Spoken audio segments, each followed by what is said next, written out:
And liberal Christians, Unitarian Universalists, and others who have a heart for peace and justice and sustainability, we get to play in this role. We get this sacred responsibility to be a blessing to the future by how our hearts open with a wider circle of compassion, not just to other humans, but also to other species, and especially compassion for the future. So we begin to downshift our own lives.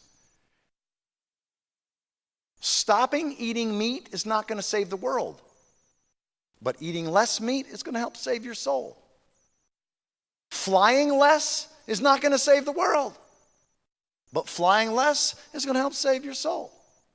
And by soul, I simply mean your inner self. So I actually have two titles to this sermon this morning: Widening Our Circle of Compassion and Reality 101.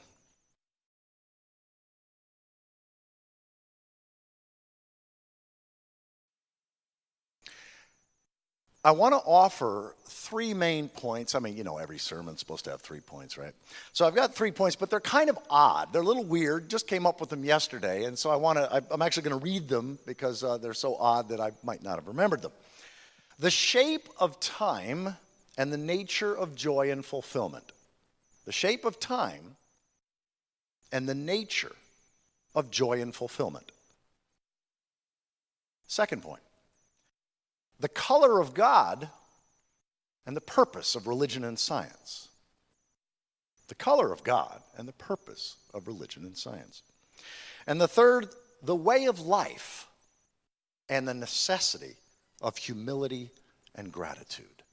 The way of life and the necessity of humility and gratitude. And just to let you know where I'm coming from.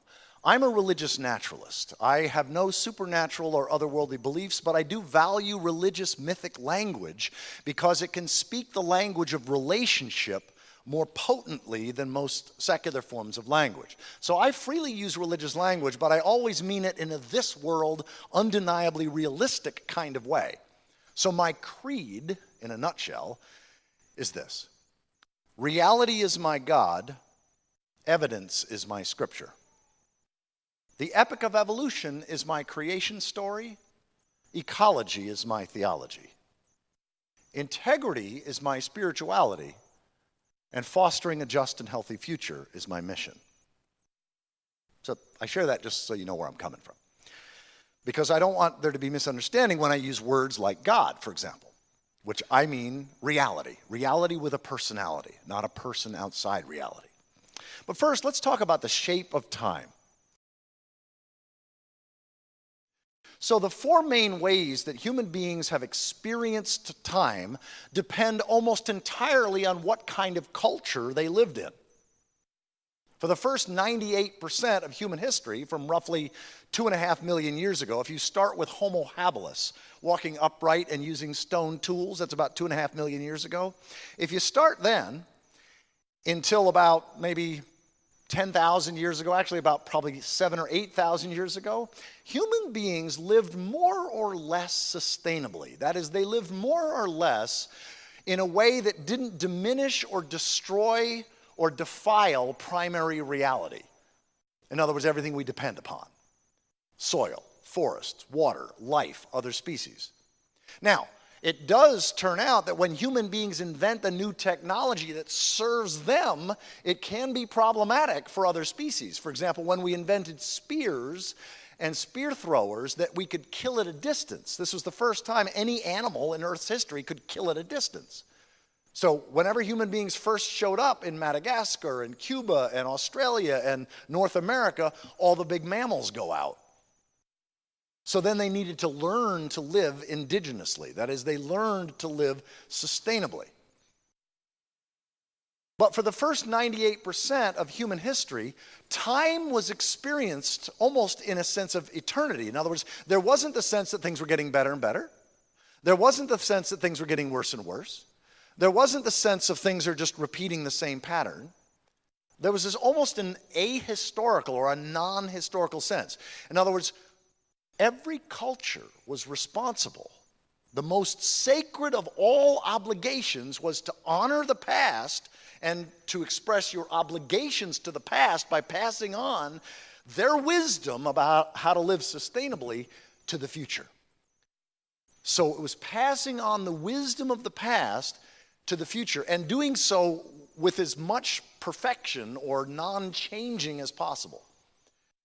And technologies didn't evolve much during that time because you basically had very sustainable forms of technology. And again, this begins to shift when we domesticate fire and can begin using fire for a whole bunch of reasons, and then spears. So those were the first two technologies after speech. Verbal symbolic speech, where words point to something beyond what they can capture, is the first technology that we developed that began to separate us from the living world, the natural world. We began to get to the place where we could overpower some of the constraints that the living world provides on all species. See, living sustainably, it turns out, the fundamental requirement is to honor limits. So the first shape of time is this sense that time really doesn't exist or doesn't change. What has been passed on to you, you faithfully as possible pass it on to the future. Then what happened about 7,000 or 8,000 years ago, we started mining metals and started mining minerals and creating weapons and tools, which created this arms race between various cultures. And this is where we begin to see technological development. We start seeing what gets called, it's not even history yet, because most people have thought of history as when we begin writing and started recorded history.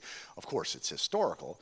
But we see this sense of time as more rhythmic patterns. We see the rise and fall of civilizations over time. In fact, when writing develops about 5,000 years ago, we start seeing lots of civilizations and cultures rise and fall.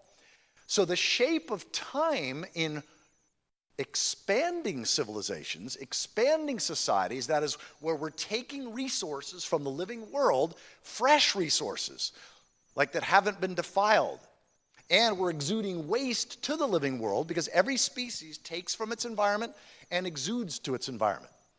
And as long as it honors limits, usually checked by other species, that can happen for thousands and thousands and thousands of years. That's what the nature of sustainability is. But in societies that are taking more resources than the population can be sustained, or their population grows to where they get in what's called overshoot, they overshoot the carrying capacity of the living world, societies become great, and then their own greatness becomes their own undoing, and then they collapse. And we know of roughly 32 civilizations, city-based civilizations, that have become great over 2 to 4 or 5 centuries, and then over 1 or 2 centuries collapsed. And we say collapse, it's not like this. I mean, even Rome, we talk about the collapse of the Roman Empire. It took 325 years. It was a stair step. And then there were partial recoveries. That's the way most of these cultures and civilizations contracted over a long period of time. So, the shape of time in expanding times, when there's more than enough resources for the population, there's that sense that everything is getting better and better. That's where we start seeing this concept of progress emerging, that things are progressing. We've got it better than our parents. They had it better than their parents. Our kids will have it better than us. So this sense of progress and expansion is integral to virtually every civilization that is in what's called carrying capacity surplus. There's more than enough resources. The problem or the challenge is that when you reach peak and then you start denuding the forests and the soil goes away and you've overshot the carrying capacity, you have too many people, then you start contracting, and it happens again about twice as fast as expansion. So people who live in the declining times of civilizations, the declining times of empires, the declining times of cultures, societies, they live with a sense of time that things are getting worse and worse. Because that's their experience. They had it worse than their parents had it worse than theirs, and their kids are probably going to have it worse than they did. That doesn't mean horrible, it just means challenging. And then for the long periods of dark ages in between civilizations, there's a sense of stability There's again but those who know history, especially literate cultures, they recognize there have been previous civilizations. So the shape of time in most dark ages is a sense of rhythmic, not necessarily circular. It doesn't come back to the same place, but like a spiral. It comes, but it keeps coming back. So we see the rise and fall of civilizations. We see the decline of cultures. So the most challenging time, it turns out, is when people were born into expanding times, but then it shifts in their lifetime, and then they're living in declining times. In other words, the energy, it turns out energy is primary. The energy that's used is less good. It's more expensive. It's more harmful to the environment. And the resources are less quality. And if you're alive during that time, it's really challenging to make the mental and the heart and the expectational shift from expanding possibilities when liberal values predominate because the pie's bigger, to contracting times when people's in-group tightens up, schisms are there, blame game, scapegoating, and so conservative values predominate in contracting societies. And of course, everybody in this room has been living in that shift. Now, many people still don't believe that we are in decline, because one of the most common things that we see is denial. It turns out denial is a very healthy, normal, some would even say necessary coping mechanism. So how to stay inspired? So this is what I mean by the shape of time and the nature of joy and fulfillment. It turns out that there are human universals that are true for all humans at all times in every culture. And I want to share a list of these that Dave Pollard, who's a blogger, a friend and colleague, he identified, he took the scholarship from a number of different scholars and said, here are 8 universals that seem to be true for every human in every culture. 8 basic human needs. Number 1, the need to belong to and connect with a safe and engaging community, starting with attachment to mother in the first critical years of life. 2, the need for meaning and purpose in one's life, including meaningful work. 3, the need to be valued, appreciated, and heard. 4, the need to be optimistic or hopeful about the future for oneself and one's loved ones.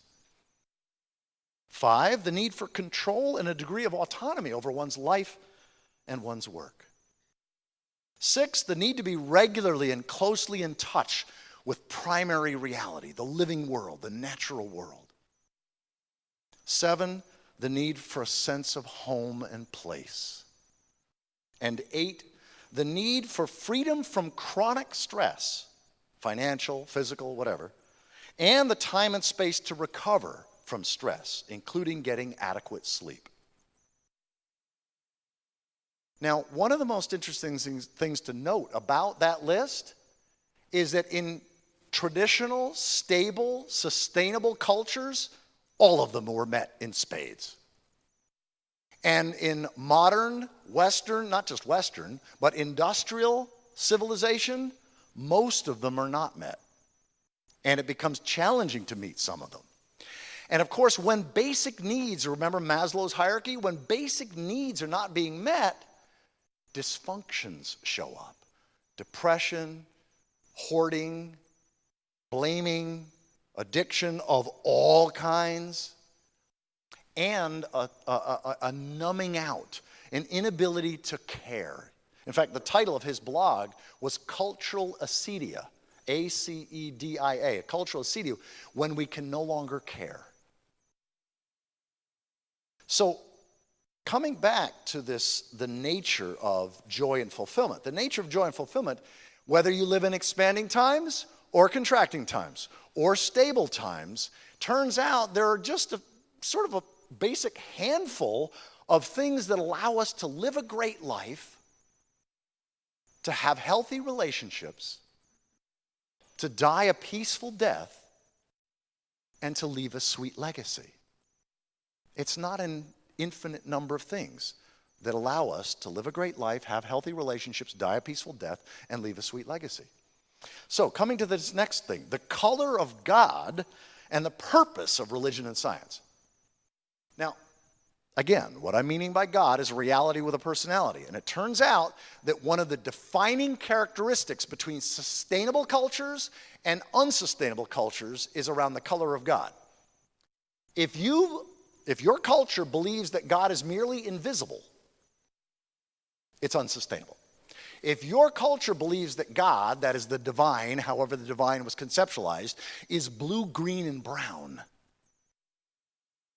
that is the ecosphere, embodied, revealed, expressed, incarnate in the living world, then your culture can be sustainable. We don't know of a single sustainable culture anywhere in human history that didn't relate to what we would call in secular language the ecosphere or the biosphere in a holy, in an I-thou way, rather than an I-it way. The famous Jewish theologian Martin Buber said basically that we cannot survive, our species cannot survive by having an I-it relationship to primary reality. Only an I-thou, relating to nature as a thou, relating to the cosmos as a thou. And see, this doesn't require otherworldlyism. Prayer is not praying to some magical being up there, out there. That's a trivial notion of prayer. Prayer is the posture and attitude of humility and gratitude. When I get on my knees, as I often do at awesome places, and raise my hands, I have no otherworldly or supernatural beliefs. I'm in the posture and attitude of humility and gratitude. It's cherishing life and the holiness, the sacredness of life. In fact, one of the things I was going to say is a quote. I'll say it now because I consider it scripture. Wendell Berry said, "There are no unsacred places. There are only sacred places and desecrated places."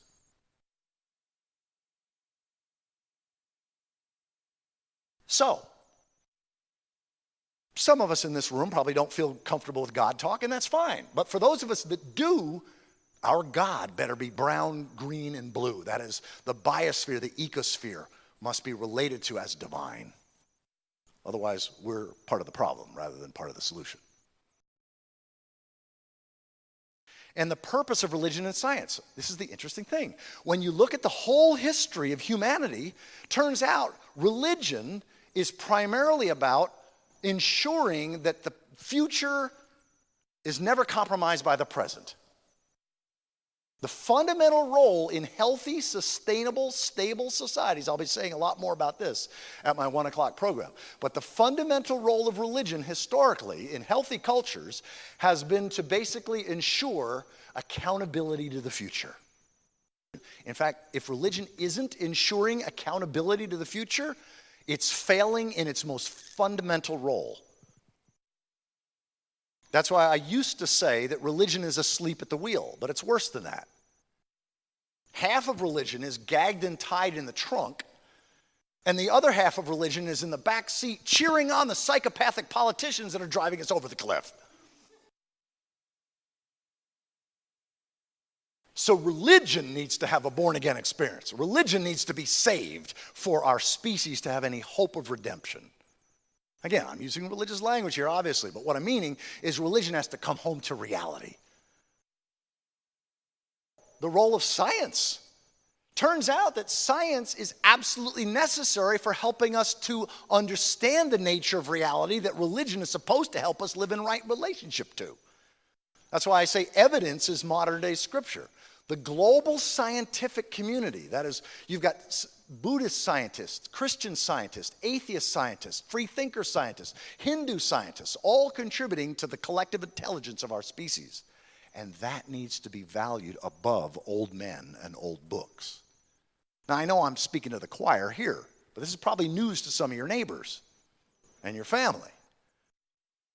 That's why I call the three most pernicious forms of religious idolatry are idolatry of the written word, idolatry of the otherworldly, and idolatry of beliefs.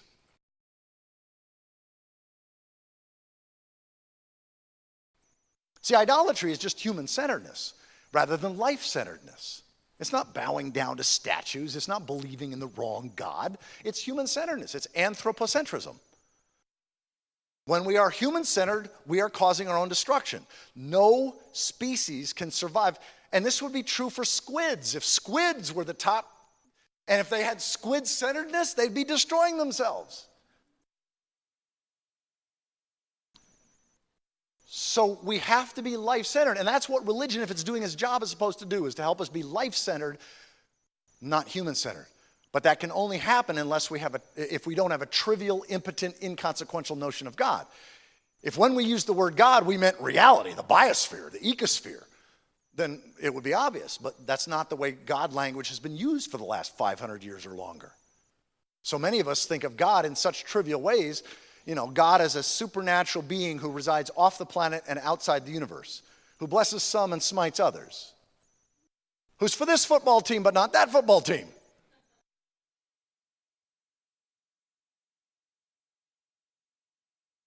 That kind of an understanding of God is ecocidal, it's suicidal, it's self-destructive. Only an understanding of the divine that is blue, green, and brown can be sustainable. So the role of religion is to ensure that the future is never compromised by the present, and the role of science is to ensure that we have our best understanding of God's evidential word. That is, the way reality is revealing truth evidentially, not just through old men and old books. And then finally, the way of life and the necessity of humility and gratitude. I could say the humility of grief and gratitude as well. Because those of us who are alive and were born into an expanding economy, an expanding society, an expanding civilization, and then we're alive in times when that begins to shift and we're now looking at a decline of civilization, a decline because we've overshot the carrying capacity. That is, we've taken more resources and exuded more waste than the biosystems can handle, so we're starting to now experience the ramifications of that. And some of it is potentially severe, like climate chaos, which could get pretty bad pretty quickly. And the reason we haven't been aware of that is because we haven't understood the way of life. The way of life, let's put it this way.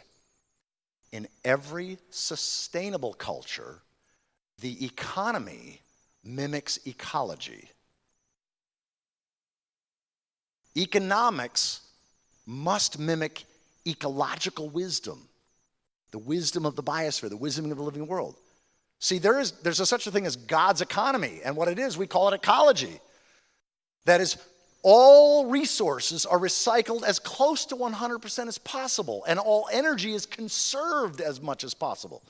Visit any climax ecosystem, any old growth forest anywhere in the world, and that's what you'll find. Species interacting, limiting each other, finding ways to have the least conflict, and all materials are recycled, and all energy is conserved as much as possible. We, because we've been human-centered for about 7,000 or 8,000 years, have been treating the biosphere as just a storehouse for stuff for us, and a place for our waste, as if there was an away, that we could throw things away. So being sustainable isn't just recycling better. We've got to eventually stop manufacturing plastics. Being sustainable means coming home to the ecology wisdom, the wisdom of ecology.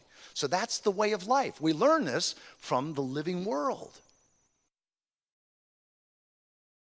And the reason that grief and gratitude are so essential is because all of us that are alive today, if the 20th century was the century of hubris and positive expectations, and I say this with humility, I had a radical shift. The big shift that happened to me since the last time I was here is I was a techno-optimist.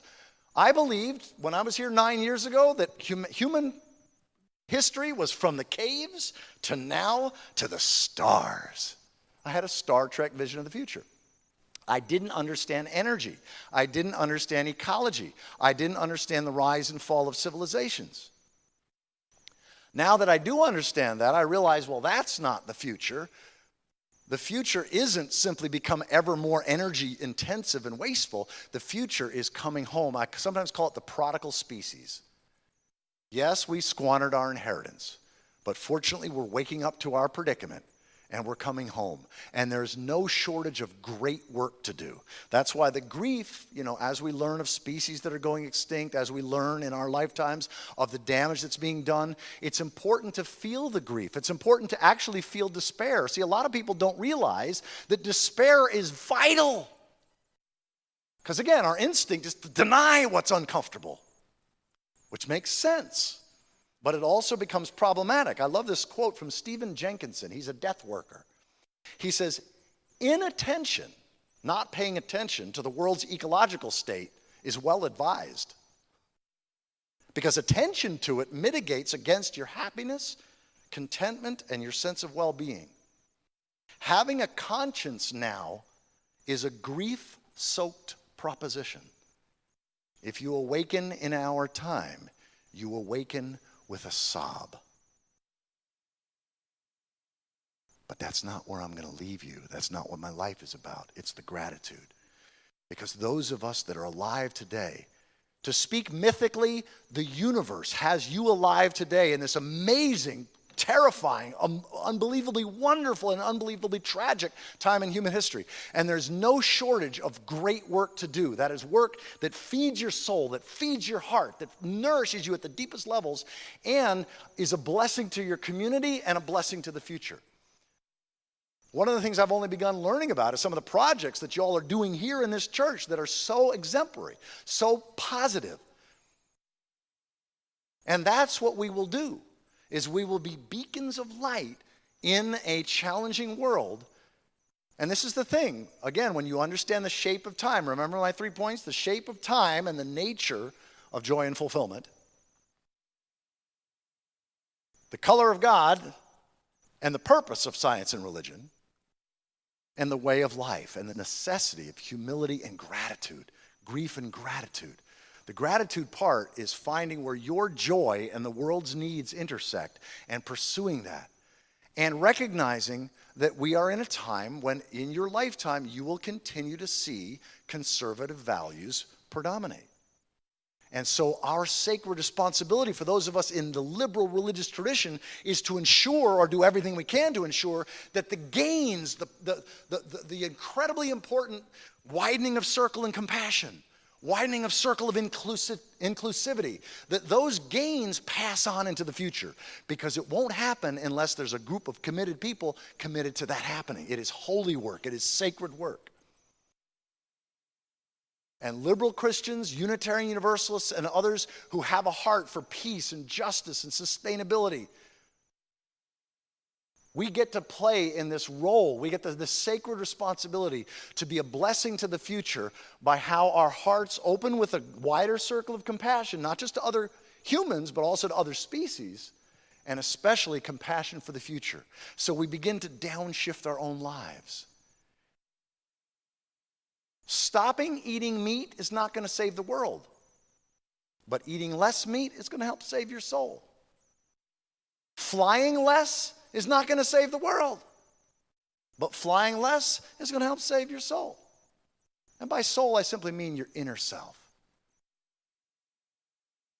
Living more sustainably, using less energy, less water, driving less, composting, recycling. None of those are going to save the world in themselves, but they're going to nourish you, and they're going to build a community that becomes then a model, so that when others in the next year, the next 6 months, the next 2 years, the next 3 years and 4 years, as some of your friends and neighbors are starting to freak out, you've already gotten your heart to the place of understanding the big picture. You know who you are. You know where you are in time and space. You know why you are. You're here to be a blessing to the past and the future. And you know what matters most.